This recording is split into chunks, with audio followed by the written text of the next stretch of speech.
Ari nyampas pegar ka una ya ka nyampas pe ka kawasan ini vamos pada gar ka mama igusta ka y no manda gar ka tuki awanas manda gar push ka nas manda gar ka wo iwanas manda che mi konro ni che obligaciones gar ka nyampas una ya ka che igna gar ka ina manda pa ignas no hay dos ahina manda was ka ta yora igna Adi munar kai puna rita imain atas ermain snigre ahina ta rita munar kai ge ches mahina imain tas ring ahina ta richtim sogas kira paigi.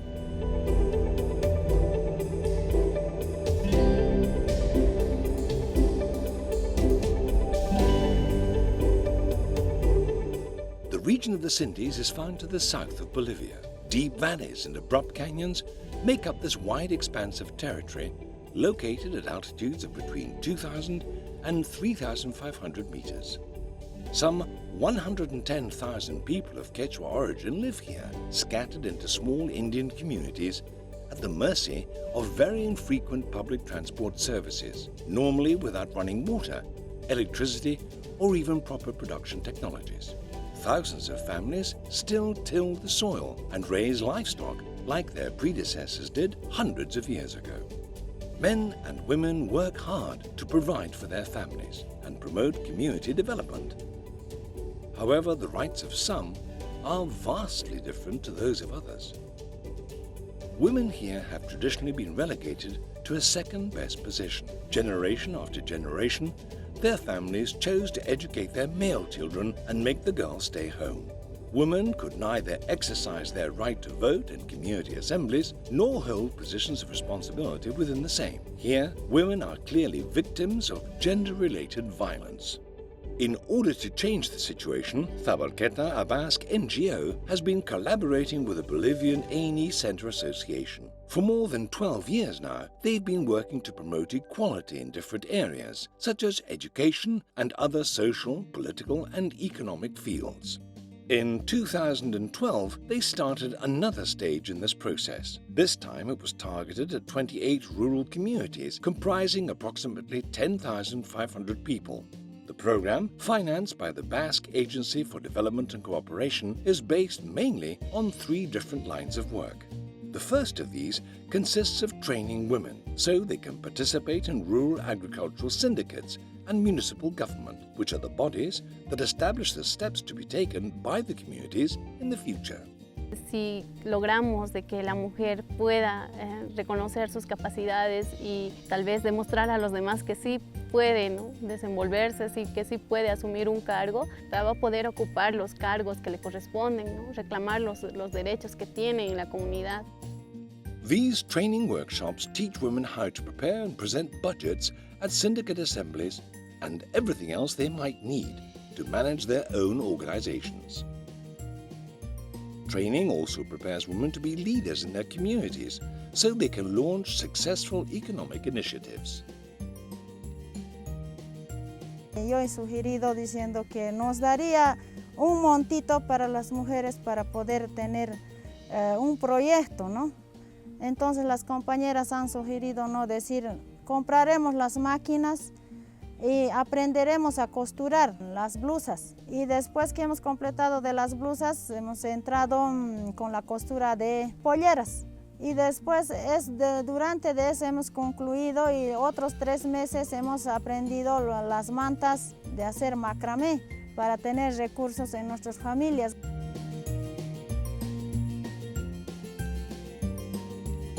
The results speak for themselves. Every community in the project has at least 3 active leaders who are women, and more than half the communities have submitted productive project applications. By generating their own incomes, they can decide how and where this money is employed, depending upon the needs of their collective and their own families. The second line of work consists of making sure that rural syndicates and municipal governments open their doors and allow women to participate. La participación de la mujer antes era pésima, ¿no? No teníamos oportunidades a votar, ni a participar, ni a pedir la palabra, nada. Y no podíamos ocupar cargos. Following the implementation of the program, the situation has changed dramatically. Today, those syndicates participating in the program have rules and statutes to make sure that women can participate equally on a par with men. Actualmente el 100% de los 28 sindicatos con los cuales hemos trabajado cuentan con estatutos y reglamentos. Para la elaboración de estos documentos han participado activamente las mujeres lideresas capacitadas por Centro Ayni, para garantizar que las mujeres puedan ocupar cargos en las directivas sindicales y participar en las asambleas comunales.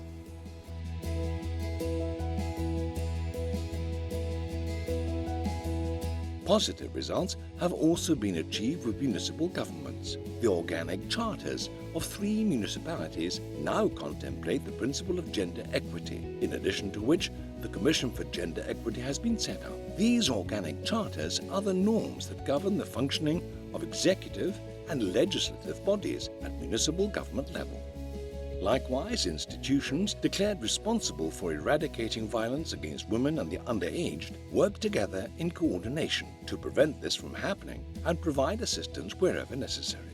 Antes, las instituciones que trabajamos en defensa a las mujeres trabajábamos cada uno por nuestro lado, pero ahora con la nueva ley estamos coordinando mejor y más aún con el apoyo del Centro Ayni, que nos permite llegar a las comunidades donde realizamos talleres de lucha contra la violencia. Lastly, the third line of work was to make the entire population aware of the equality of rights for both men and women, something that was absolutely essential for community progress and development. In order to do this, campaigns were launched to make people aware of the true importance of the roles of women both within and outside their family environments. These campaigns caused tremendous impact and were extremely successful, since the use of radio allowed campaigners to make sure their message was heard in even the remotest communities. Yet another campaign was targeted specifically at men. In these workshops, male speakers talked about what living well refers to in Quechan culture, which is something that refers to the harmonious relationship that has to prevail for everyone and everything to function properly. Harmony is based on dialogue and coordination, not only from a productive viewpoint at home, but also regarding everyone participating in all aspects of decision-making. From this particular standpoint, it can clearly be seen that stereotypes and chauvinist customs do not respond to the natural order of things, but are learned at home and in schools and communities. Consequently, they can be changed and eradicated by people who raise both their male and female children to understand the importance of equality. Yo a mi pareja le apoyo, yo le doy ese apoyo porque ella es líder, entonces ella participa. A las reuniones también le digo, vamos a las reuniones a escuchar y a aprender, tal vez progresemos con el futuro en nuestra familia. All this work about awareness finishes with the work carried out in classrooms, which is why labor agreements have been signed with the education departments of 3 different municipalities. These agreements contemplate some 100 teachers being specially trained. Education departments comprising mothers and fathers alike have been set up, and educational materials focusing specifically on gender equality have been created so that teachers can use them in their classes. Creo que es muy necesario que en la escuela rompamos ese esquema y tratar de que en realidad las niñas empiecen a tomar el lugar que les corresponde como seres en nuestro país. Tratar de que tanto niñas como niños hagan el mismo trabajo. Es necesario de que ellas empiecen a formarse y a ser libres. 80% of the region's teachers are already familiar with and know how to introduce the subject of gender equality into their classrooms, and at least half of these already distribute their classes keeping gender equality in mind. The results obtained by the program are frankly extremely positive, and though there's still a lot to be done, we can say that the women of these communities not only know and defend their rights as equal citizens, but they also exercise them.